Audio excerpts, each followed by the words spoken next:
आपण आहो आता सध्या तिवसा मतदारसंघामध्ये. आताच इथे मल्लिकार्जुन खरगे साहेबांची सभा संपन्न झाली. तर या मतदारसंघामध्ये युवकांचा विधानसभेच्या निवडणुकीमध्ये काय कौल असणार आहे आपण जाणून घेऊया.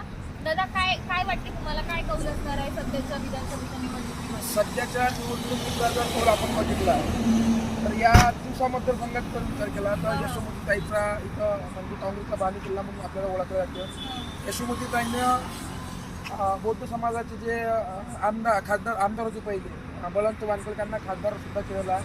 आणि म्हणून असं वाटतं आपल्याला एकंदरीत राजकारण आपल्या इथं बघितलं हे तुकडोजी महाराज काळगे बाबा या विचारांची भूमी आहे. इथं त्यांचं हिंदू मुस्लिम चालणार नाही आहे, इथं भारत पाकिस्तान काही चालणार नाही आहे, इथं शिक्षा आरोग्य रोजगारावर बोलावं लागेल.